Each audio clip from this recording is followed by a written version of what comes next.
I'm Judith Richard. I'm the broker-owner of Perfect Choice Properties here in Concord, New Hampshire.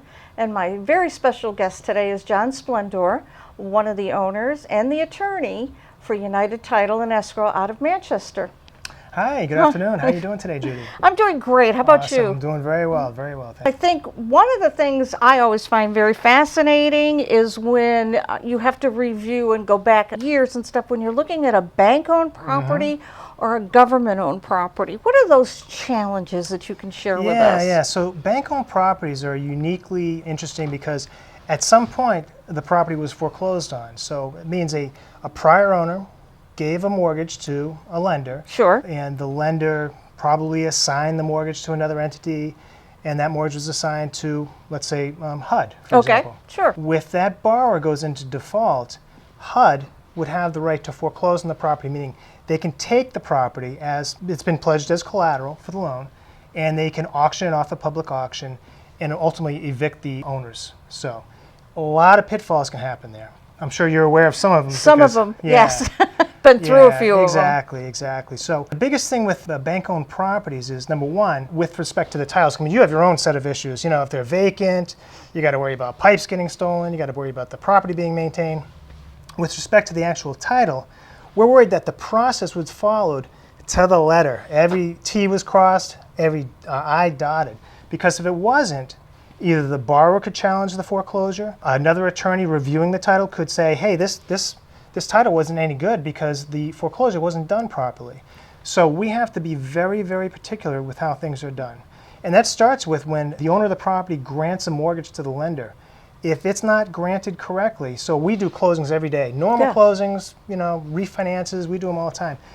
That mortgage can be challenged, and if it's challenged and it's faulty, what would happen is the foreclosing attorneys would have to figure out a way to get the mortgage corrected before they could foreclose, or they would have to go through another process. Because in New Hampshire, what happens is we're in a non-judicial foreclosure state, meaning that the courts, they're just not involved. So some states like Massachusetts, Maine, they actually have court supervision to kind of make sure that the borrower's rights are protected, the owners of the property, before the property is taken. In New Hampshire, there is no court involvement, in most cases. I shouldn't say in all cases, but in most cases there's no court involvement. So the lender has to basically provide notice to the owners of the property that they're in default. The owners have the right to cure the defaults.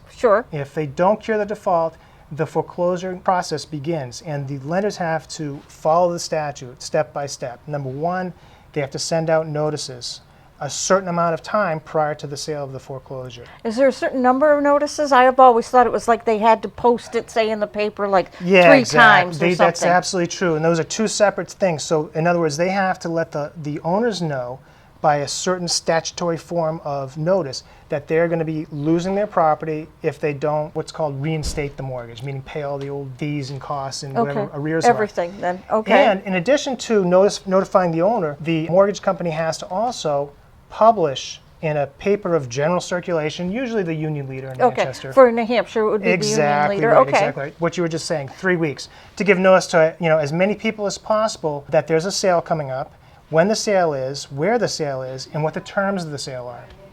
And the owner of the property gets that same kind of notice as well. As far as the publications go, they have to be exactly following the statute. There has to be certain things in each of the publications. And it's the same thing every week, but it's got to be certain things. And those publications have to be in the paper a certain amount of days prior to the sale. Now, when the whole first wave of foreclosures happened, which I know you were involved in as well, back in 2006, 7, 8, a lot of lenders weren't familiar with the process. A lot of attorneys were still trying to figure out the process. And even worse, what was happening was a lot of owners were challenging the process, and a lot of bankruptcy trustees were challenging the process. Because typically, if somebody's in foreclosure, they're in a little bit of financial distress. So the likelihood is that they may be in bankruptcy as well. So that whole process could be challenged. The title to the property, once it gets foreclosed on and the bank actually takes title to the property through the foreclosure process, there could be a lot of little tiny things that went wrong. The notices, the correct people weren't noticed, the addresses were wrong. Any little thing that could possibly be brought up before a judge was being brought up before a judge. So that's why there was a lot of little things that could add up to create bad title to property coming out of a foreclosure. And so we look for all those things while we're reviewing the title, and we try Sure. to correct them. And most of the time we can. And most of the time the attorneys now are very much on top of all the things that were challenged 10 years ago that they're avoiding through the current process. Terrific. Thanks so Judy. much, My John. pleasure. Have a great day, everyone. Thank you.